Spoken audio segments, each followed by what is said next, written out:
வணக்கம் தோழர்களே, நான் சுந்தரவள்ளி. இந்தியாவையே உலுக்கிய ஒரு சம்பவம் எது அப்படின்னா நேற்று நடந்த அந்த சம்பவம். வனத்துறை அதிகாரிகள் கர்நாடக மாநிலத்தில் 3 தமிழர்களை கண்டமணிக்கு சுட்டுக் கொண்டிருக்கிறாங்க. 2வது விஷயம் என்ன அப்படின்னா, ஒருத்தர் உயிருக்கு போராடி மருத்துவமனையில சேர்க்கப்பட்டிருக்கிறார். வனத்துறை அலுவலகங்கள் சூறையாடப்பட்டிருக்கு. மக்கள் மொத்தமா ரோட்டை மறிச்சு அதிகாரத்துக்கு எதிராக நின்றிருக்கிறார்கள். அப்புறம் பல வழிகளில் சமரசம் பேசப்பட்டிருக்கிறது. என்ன நடக்குது தோழர்களே? இந்த உழைக்கிற மக்களுக்கு எங்க போனாலும் அதிகாரம் தலைவலியாத்தான் இருக்கும். எனக்கு இந்த பார்த்த உடனே, இந்த செய்தி கேள்விப்பட்ட உடனே எனக்கு பளிச்சுன்னு மூளையில இன்னொரு செய்தி வந்தது. 2015 ஆந்திரா காடுகள்ல தமிழ்நாட்டை சேர்ந்த தொழிலாளர்கள் சுட்டுக் கொல்லப்பட்டாங்க. உங்களுக்கு ஞாபகம் இருக்கும், நான் ஞாபகம் ஊட்டுறேன், அவ்வளவுதான். இங்க இருந்து வட தமிழ்நாட்டில் இருந்து செம்மரத்தை வெட்டுறதுக்காக இங்க இருந்து கூலி தொழிலாளர்களை கூட்டிட்டு போறாங்க. அங்க செம்மரம் எல்லாம் சொல்லி கூட்டிட்டு போறது இல்ல, மரம் வெட்ட வாங்கன்னு கூலி தொழிலாளர்களை கூட்டிட்டு போறாங்க. மரம் வெட்ட வாங்கன்னு கூட்டிட்டு போற என்ன செம்மரம் நமக்கு தெரியுமா என்ன? கூலி தொழிலாளர்களை மரம் வெட்ட கூட்டிட்டு போய் அங்க வச்சு சுட்டு படுகொலை செய்யப்பட்டார்கள். தமிழ்நாடே கொந்தளிச்சு போயிருந்தது. அதே போலதான் இப்பயும் இங்கே நடந்திருக்கு. கர்நாடக மாநிலத்தினுடைய எல்லையோர மாவட்டம் சாம்ராட் நகர், அதுல ஹானூர் அப்படின்னு ஒரு சின்ன ஊர் இருக்கு. அங்க தமிழ்நாட்டை சார்ந்த பூர்வ குடிகள், தமிழ் பேசக்கூடிய மக்கள் அங்க வாழ்றாங்க. அது வனச்சரகத்துக்கு ஒட்டி இருக்கிற பகுதி.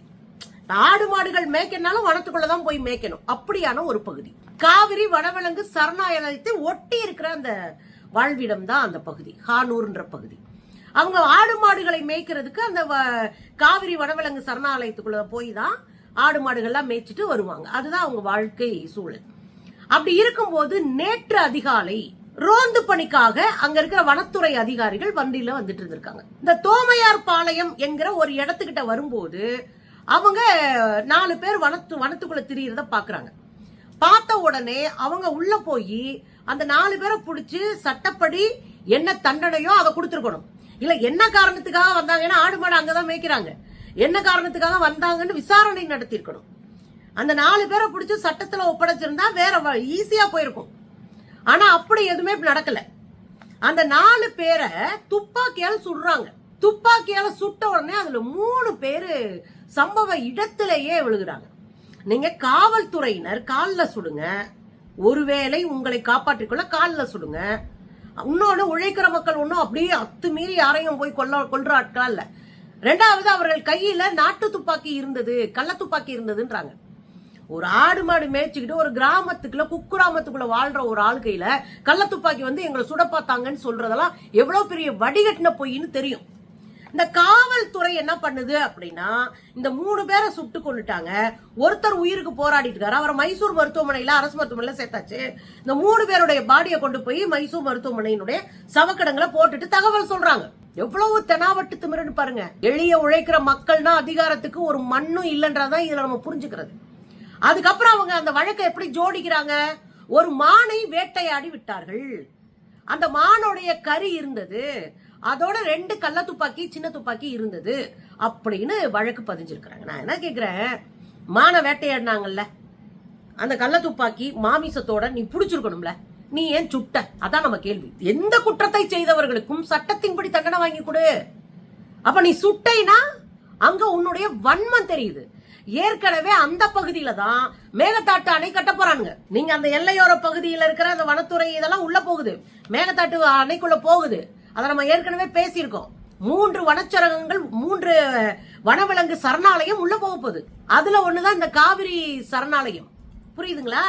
அந்த பகுதி தான். அந்த கடுப்புல தெரிஞ்ச கும்பல் இது. அதிகாரம் உழைக்கிற மக்கள் தானே, எவன் கேட்பான்ற திமிரு பட்டு பட்டுன்னு எடுத்து சுட்டுருக்கானுங்க. இன்னொரு கொடுமை என்னன்னா, இந்த 4 பேரையும் பக்கத்துல பிடிச்சு நிக்க வச்சு சுட்டுருக்கானுங்க. நீங்க உங்களை காப்பாத்திக்கிறதுக்காக சுட்டீங்கன்னு சொல்றீங்க. அப்ப அவங்க அங்க இருக்கணும். அங்க இருக்கிற மனிதர்களை நீங்க இங்க இருந்துதான் டார்கெட் பண்ணி சுடணும். அப்படி சுட்டீங்கன்னா அந்த சுடப்பட்ட தழும்பும் சுடப்பட்ட அந்த காயமும் வேற மாதிரி இருக்கும். ஆனா நீங்க பக்கத்துல நிக்க வச்சு சுட்டுருக்கீங்க. என்ன கொடுமை இது? எவ்வளவு கேவலமான அயோக்கியத்தனமான வேலை.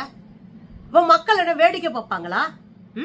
ஒரு மானுடைய உயிருக்கு 3 மனிதர்கள் உயிர் தான் உங்களுக்கு ஈடாகுமா? என்னங்க இது? தப்பு பண்ணிட்டாங்கன்னா தூக்கி உள்ள போடு. உண்மையிலேயே அவர்கள் தவறு செய்தா உள்ள தூக்கி போட்டுக்கலாம். ஆனா இங்க அதிகாரிகள் செய்த தவறு, அதனாலதான் அந்த 3 பேரை சுட்டு தூக்கிட்டு போயிருக்கிறானுங்க. இதுக்கு இடையில என்ன தெரியுமா நடந்துச்சு, மக்கள் கொந்தளிக்க ஆரம்பிச்சிட்டாங்க. இந்த ஹனூர் அப்படின்றோம்ல, இந்த கனூர் மக்கள் எல்லாருமே மொத்தமா திரள ஆரம்பிச்சிட்டாங்க. திறந்து ரோட்டை மறிக்க ஆரம்பிச்சிட்டாங்க. சத்தியமங்கலம், மாதேஸ்வரன் மலை, இதுதான் நம்மள பெங்களூரு கர்நாடகத்தோட இணைக்கிற ஒரு பாதை. அந்த பாதையை மொத்தமா மறிச்சிட்டாங்க. இதுக்கு இடையில நூற்றுக்கணக்கான இளைஞர்கள் போய் என்ன பண்ணிட்டாங்க, வனச்சரக அலுவலகங்களை எல்லாம் போட்டு அடிச்சு நொறுக்கி அங்க இருக்கிற எல்லாத்தையும் துவம்சம் பண்ணிட்டாங்க. பாருங்களேன், கடுமையான கோபம் அந்த மக்களுக்கு. என்னடா எங்களை பழகி விட மாட்டீங்க அப்படின்னு. அதுக்கப்புறம் ரோட்டை மறிக்கிறாங்க. ஒரு 500க்கும் மேற்பட்ட பேரு அந்த ரோட்ல வந்து உட்கார்றாங்க. அரசு ஸ்தம்பிச்சு போய் நிக்குது. உடனடியா அந்த காவலர்களை டிஸ்மிஸ் பண்ணுங்க, கைது பண்ணுங்க, அவங்க மீது கொலை வழக்கு போடுங்க அப்படின்னு கோரிக்கை வைக்கிறாங்க. இதுல என்ன கொடுமை தெரியுங்களா, 32 வயசு பையன், 42 வயசு, இன்னொருத்தர 50 வயசு. அந்த குடும்பம் என்னத்துக்கு ஆகும் யோசிங்க. அந்தோணி சாமின்றவருக்கு 50 வயசு, ஜான் பீட்டர் அப்படின்றவருக்கு 42 வயசு, லாசர் குமார் அப்படின்றவருக்கு 33 வயசு. உங்க குடும்பம் எல்லாம் என்னத்துக்கு ஆகும்? ஏற்கனவே பொருளாதாரமற்ற உழைக்கிற மக்கள். கடைசியில் இந்த போராட்டம் எல்லாம் நடந்த உடனே அந்த ஊர்ல இருக்கிற எம்எல்ஏ மஞ்சுநாதன் சொல்லிட்டு அவர் வந்து நிக்கிறார்.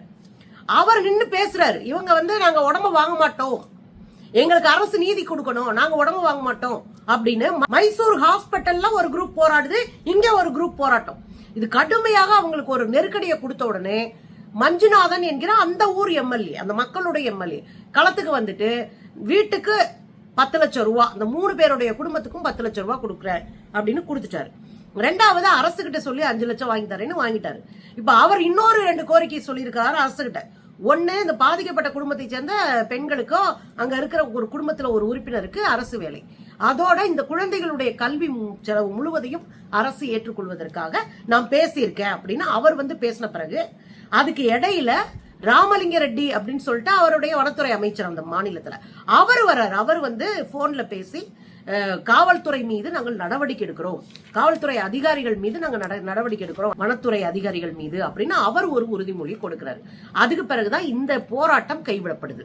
இதுல இந்த அந்தோணி சாமின்னு இருக்காங்க இல்லையா, அவங்களுடைய இணையர் மனைவி ஒரு கம்ப்ளைண்ட் பண்றாங்க. என்ன கம்ப்ளைண்ட் கொடுக்கறாங்க, ஒட்டுமொத்த இந்த போலீஸ்காரங்க சட்டையை உரிச்சு விடுங்க, இந்த வனத்துறை காவலர்கள் அவங்கள வந்து கொலை கேஸ் பதிங்க அவங்க மேல அப்படின்னு அவங்க கொடுத்த புகாரின் அடிப்படையில இப்போ அந்த வனத்துறை அதிகாரிகள் மேல அவங்க ஒரு 3 பேருக்கு மென்ஷன் பண்ணப்பட்டிருக்கு. 7 பேர் மேல வனத்துறை அதிகாரிகள் மீது வழக்கு தொடுக்கப்பட்டிருக்கு. சிவராஜ், சேகரையா, அனில்குமார் அப்படின்னு ஒரு 3 பேர் தெரியுது. இன்னும் ஒரு 4 பேர் மேல சேர்த்து 7 பேர் மீது வழக்கு.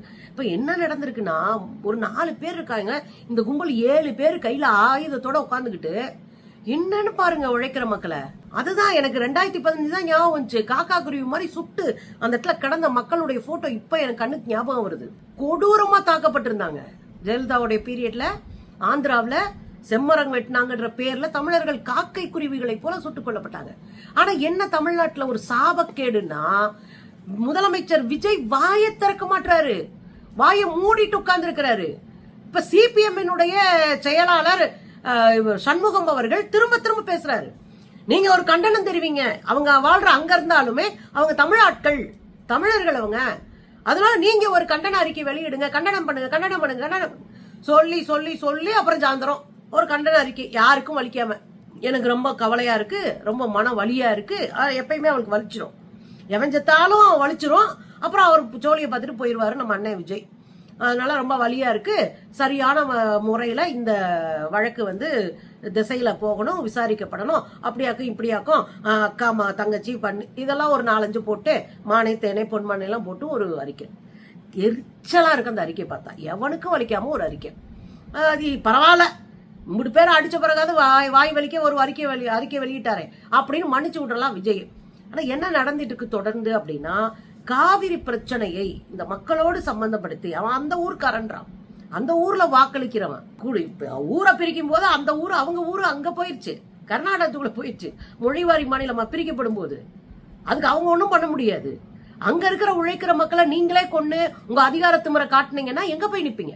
அப்ப உழைக்கிற மக்கள் ஞாபகம் வச்சுக்கோங்க, உலக வரலாறு முழுக்க உழைக்கிற மக்கள் தான் அதிகாரத்தை வீழ்த்தி இருக்காங்க. இந்த இடைத்தட்டு மக்கள், இந்த பணம் வச்சிருக்கிறவன் எல்லாம் தின்னுட்டு செத்துருக்கான். வரலாறை உருவாக்கியவர்கள் உழைக்கிற மக்கள், ஞாபகம் வச்சுக்கோங்க. அதுக்கு உதாரணம் ரஷ்ய புரட்சி, உழைக்கிற மக்களால் உண்டான புரட்சி.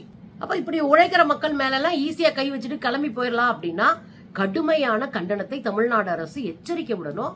ஒருத்தர் அனுப்பியே பேசணும்னு நம்ம ஆளுகளை எல்லா இடத்துலயும் வச்சு நீங்க அடிச்சுக்கே இருப்பீங்களா அப்படின்னு கேள்வியை எழுப்பணும். இந்த சம்பவம் என்பது மனசு உழுக்கிறது இல்ல, கண்டிக்கத்தக்கது.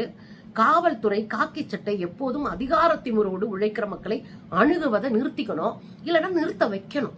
அதுதான் நம்ம வேலை.